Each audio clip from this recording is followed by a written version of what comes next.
नमस्कार दोस्तों, कैसे हैं आप सब। स्वागत है आप सभी का आपके अपने YouTube चैनल पर। दोस्तों, आपको बता दें कि हर महीने में 2 एकादशी पड़ती हैं, एक कृष्ण पक्ष में और एक शुक्ल पक्ष में। पूरे साल में कुल 24 एकादशी पड़ती हैं। जून माह में पड़ने वाली एकादशी को योगिनी एकादशी कहा जाता है। आषाढ़ मास के कृष्ण पक्ष के योगिनी एकादशी का व्रत रखा जाता है। इस साल ये व्रत 14 जून 2023 बुधवार के दिन रखा जाएगा। ये व्रत हर साल जून जुलाई में रखा जाता है। योगिनी एकादशी का व्रत श्री हरि विष्णु के लिए रखा जाता है। इस दिन श्री नारायण भगवान की पूजा अर्चना की जाती है। इस व्रत को रखने से सभी पापों का नाश होता है, दुख दर्द दूर हो जाते हैं। ऐसे में शुभ मुहूर्त जानना बहुत ही ज़्यादा ज़रूरी है। आइए जान लेते हैं। एकादशी तिथि प्रारंभ 13 जून सुबह 9:28 पर, एकादशी तिथि समाप्त 14 जून सुबह 8:28 पर। योगिनी एकादशी का व्रत 14 जून 2023 बुधवार के दिन रखा जाएगा। योगिनी एकादशी पारण मुहूर्त 15 जून गुरुवार सुबह 5:22 से 8:10 तक रहेगा। योगिनी एकादशी का व्रत रखने से जातक के सभी कष्टों का अंत होता है और बीमारियों से मुक्ति मिलती है। अगर आप निरोग और स्वस्थ रहना चाहते हैं तो योगिनी एकादशी के व्रत को जरूर रखें। ऐसा माना जाता है कि इस व्रत को रखने से 88,000 ब्राह्मणों को भोजन कराने के बराबर पुण्य प्राप्ति होती है। साथ ही योगिनी एकादशी व्रत को रखने से घर में सुख समृद्धि और शांति आती है। आइए जानते हैं एकादशी के दिन काले तिल और काली गाय का दान क्यों किया जाता है। दोस्तों, एकादशी के दिन तिल का विशेष महत्व माना जाता है।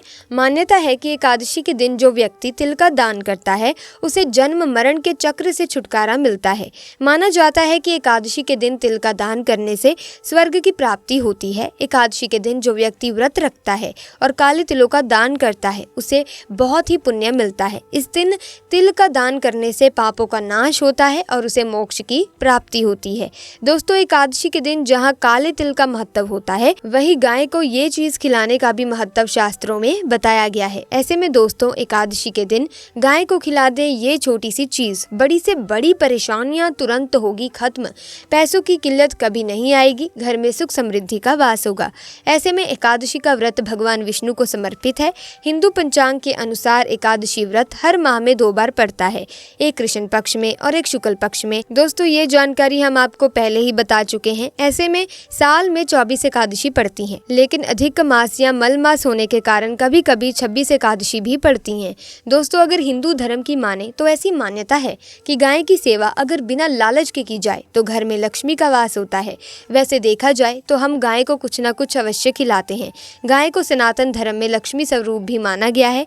कहा जाता है कि गाय की सेवा करने से घर परिवार सुखी और संपन्न रहता है।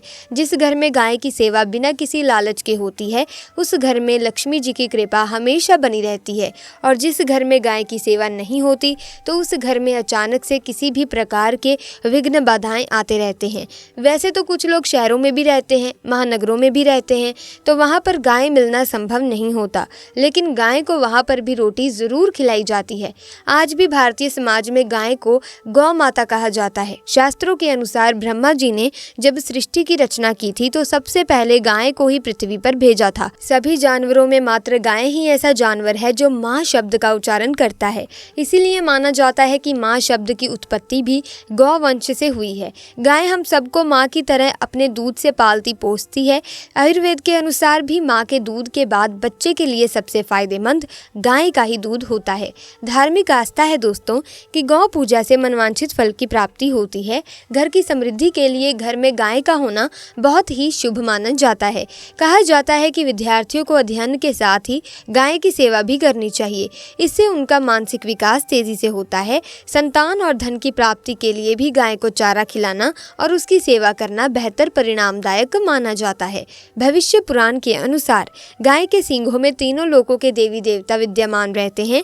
सृष्टि के रचनाकर ब्रह्मा और पालनकर्ता विष्णु गाय के सींगों के निचले हिस्से में विराजमान हैं, तो गाय के सींग के मध्य में शिव शंकर विराजते हैं। गौ के ललाट में माँ गौरी तथा नासिका भाग में भगवान कार्तिकेय विराजमान हैं। दोस्तों, एक तरफ जहाँ गाय का गोबर पवित्र कार्यों के दौरान घर को लीपने के लिए प्रयोग किया जाता रहा है, वहीं गाय गाय के गोबर से बने कंडे हवन करने के लिए प्रयोग किए जाते हैं।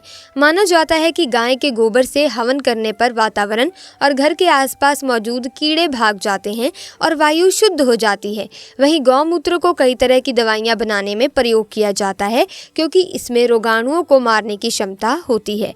धार्मिक आस्था है दोस्तों कि गायें अपनी सेवा करने वाले व्यक्ति के सारे पाप अपनी सांस के जरिए खींच लेती हैं। गाय जहाँ पर बैठती है वहाँ के वातावरण को शुद्ध करके सकारात्मकता से भर देती है। ऐसा शायद इसीलिए कहा जाता है क्योंकि गाय जहाँ भी बैठती है वहाँ पूरी निर्भीकता से बैठती है। कहा जाता है कि अपनी बैठी हुई जगह के सारे पापों को अपने अंदर समाकर उस जगह को शुद्ध कर देने की क्षमता गाय में होती है। दोस्तों, ऐसे में सबसे पहले प्रातः स्नान कर लें और फिर दूध देने वाली गाय की पूजा करें। भोजन के तौर पर गाय को रोटी के साथ या फिर आटे की लोई में गुड़ डालकर खिलाएं। पूजा के बाद गाय को गेंदे की माला पहनाएं और हल्दी से टीका करें। अंत में गाय के चरण छूकर उसका आशीर्वाद लें। एकादशी के दिन काली गाय के दान का भी खास महत्व होता है। माना जाता है कि इस दिन काली गाय के दान से व्यक्ति को मोक्ष की प्राप्ति होती है। एकादशी के दिन काली गाय का दान करने से नवग्रहों को शांति मिलती है। इसीलिए नवग्रहों की शांति के लिए एकादशी के दिन गौदान जरूर करें। काली गाय के दान से व्यक्ति के जीवन में स्थिरता आती है। एकादशी के दिन काली गाय के दान से शनि का कुप्रभाव भी कम होता है। एकादशी के दिन गाय को हरा चारा खिलाना लाभकारी माना गया है। यदि ऐसा संभव ना हो तो गौशाला में गाय के चारे के लिए पैसे दान करें। इसके अलावा किसी तालाब में मछलियों को आटे की गोलियां बनाकर खिलाएं। हिंदू धर्म के अनुसार एकादशी पर गाय की सेवा करना शुभ माना गया है। इस दिन गाय और बछड़े दोनों की पूजा की जाती है और व्रत रखा जाता है।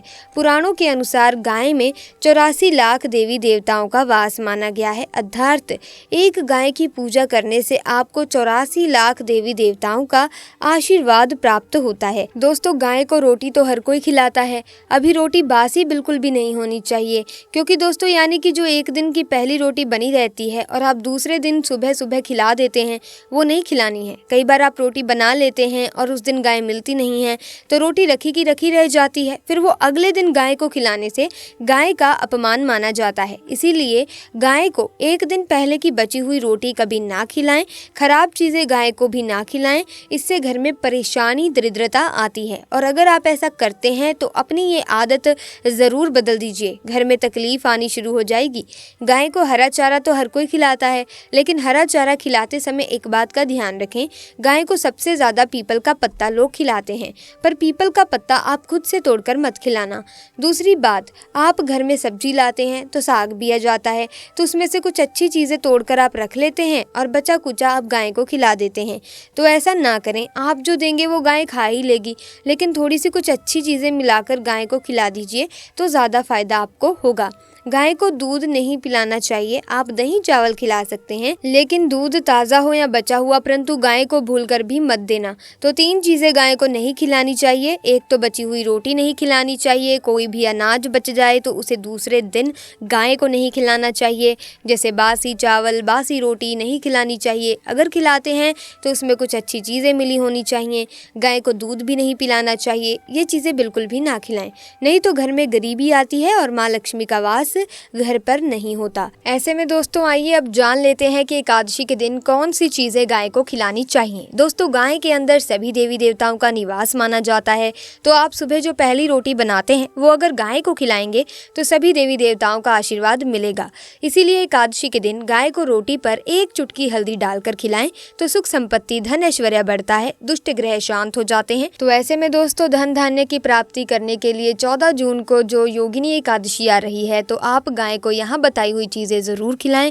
आपका भाग्य उदय हो जाएगा, धन की किल्लत से आपको मुक्ति मिल जाएगी। तो दोस्तों, अगर आपको ये जानकारी अच्छी लगी तो वीडियो को लाइक करें, शेयर करें और चैनल को सब्सक्राइब करके बेल आइकन को प्रेस करें, ताकि आने वाली वीडियोस की अपडेट आपको मिलती रहे। आपका बहुत बहुत धन्यवाद।